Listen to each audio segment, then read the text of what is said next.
Hi, my name is Katharin Mraz. Everyone calls me Kay, though, and I am the director, writer, producer of CAD, KAD, which is an acronym for Korean Adoptee. And what's your film about? So CAD is a day in the life of a Korean adoptee, and it's just my personal experiences. It's three different experiences I've had, uh, being adopted, and kind of smushed them into a single day for the audience because obviously we don't want to see three different days in this existence. We're short.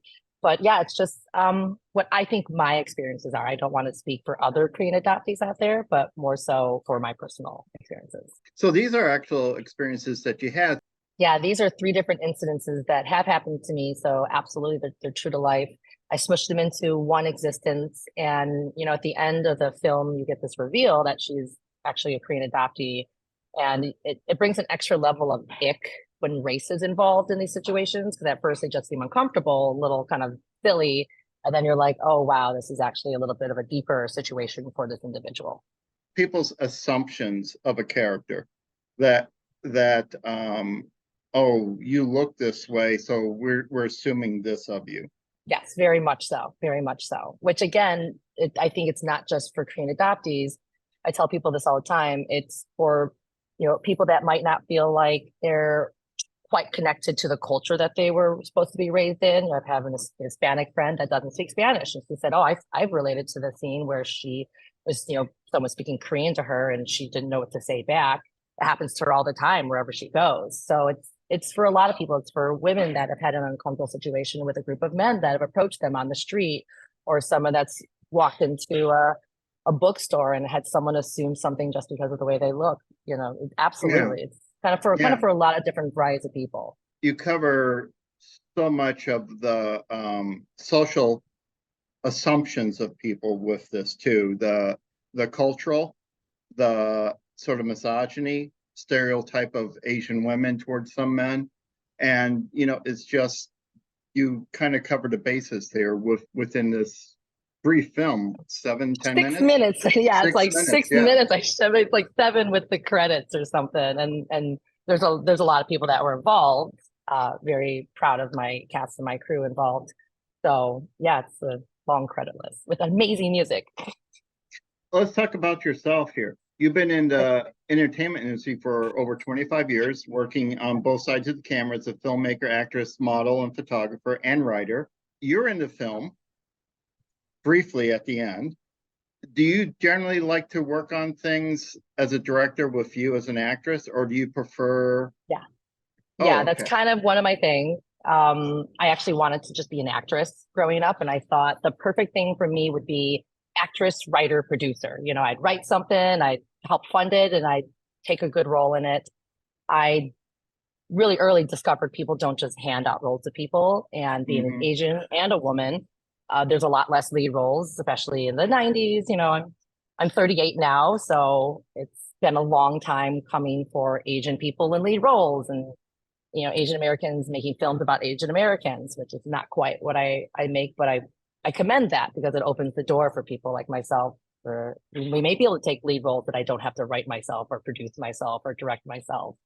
And then I got into many other parts of the other side of the cameras, I would say, the behind the camera, and it led me to directing. I worked with a lot of first time directors, and I love their journey, and their journey is theirs. But I felt like I was the producer, and I was also the AD, and I was also the production designer and the costume designer. And then eventually, I'm like, wait a minute, I think I just put this whole thing together. I think I could do this, and I decided to make that my journey and take the next step of then being able to execute that creatively in the way that I've been trying to do for a long time. But I do Well, enjoy acting. That's always been my main goal, has been acting. do you ever direct something you didn't write? Yes. So I actually directed a feature film. It's my first feature as director, which is a work for hire, which I'm very proud of. It's called You're Out, and it comes out on Amazon Prime and many other platforms. So that's my favorite one because that's the one most people have. That comes out the 28th of July. We actually have a premiere at Facets in Chicago coming up on the 28th as well. So that was written by Sandy Delisle. It's her first time writing a feature. And she found me and hired me. And I said, yeah, you know what? Sure, why not? The next one I recently did last year, my second feature, I did write. So I'm hoping that maybe, maybe I do kind of one here, one there. And then I've got another story that might be an adaptation. So it's kind of not my story, but I still may write it for someone as in screen format. So I try to be really flexible. I began as a screenwriter. I began as a co-writer and a screenwriter when I was like 19. It was my first Before you're an early actress? job. Before, well, I was acting and I wasn't really finding acting work. And so I was like, oh, I'll try something else. And I met someone who's like, oh, I'll give you an acting role if you want to write the script. And I was really into writing. So I wrote 2 features in Hawaii, like, God, when I was like 20, 21, got produced. And I loved it, you know, writing for someone else and other stories for other people. Even just seeing that come alive, even as just a writer, was really exciting. How's the film doing on the festival circuit? It's doing pretty well. I would say I'm a 75% success rate. I've won 3, I would say, major awards. You know, I've qualified in finals and stuff like that for other ones. But in Korea, for 2 short international film festivals, I got best first time director and best short film, which was the first 2 films festivals I got into early in January. So I was very excited for my first 2 ones to be kind of heavy hitters. Milwaukee was a huge one I really wanted. So thank you so much for You're welcome. allowing me to have my film grace your presence. But I think I've gotten about 14 out of 20 or so. So I feeling pretty good. I'm surprised that some I haven't gotten. You know, I'm like, oh. That always happens. That as a filmmaker myself, you kind of look at things like, wow, our film probably would have fit in that, but it's the programmer's whim, you know? Yeah. And being a 6-minute piece, I feel like it can wiggle in almost anywhere, but I know it's tough and that's the secret of film programming is if you have a 6 or 7 minute piece, it's much easier for us to program. It is. Yeah, which is exciting. I can't wait to come up and see what you guys have in store. Looks like a great festival. I have another friend who also has a film in it. I forgot the name of it, but Jose. Oh, Jen? Yes. Yes. Oh, you know Yeah. him. I do. He used to work with the Milwaukee Bucks, and I acted with a couple of their things for a little bit, and then he worked at Plum Studios, and I acted for them somewhere Yeah, last year. So yeah, so I was like, oh, that's amazing. I'm excited I can see a couple of people's stuff that I want to see. Oh, great.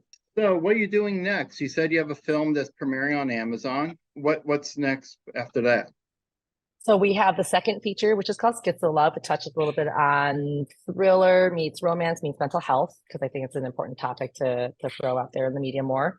That is in post. We're hoping to have that out sometime next year. And I'm developing 2 more feature films. One that is Korean. It's a little bit like Cat, actually. It's a little Korean adoptee horror, ghost story, American Psycho. And then I've got another one that's an Amazon bestseller that she's been contacting me to write her a adaptation and direct that. So I'm kind of between the 2. And if not, I have my own pilot I want to do. It's a sci-fi piece that's been written for a while. So I'm a lot of options and actual interested investors. So hopefully the next one can, be bigger and better. One a year I'm trying to do. Yeah. Well, that's great. You want to say something about your film that make people want to come and see it? Yeah, absolutely. I just, I think it's a great piece. It's a 6-minute short, sweet story that, again, everyone can really attach to. And I hope that they enjoy it and find something about it that they, resonate with. Well, thank you. Thank you so much for joining me today. Absolutely. Thank you for having me, Ross. I appreciate your time.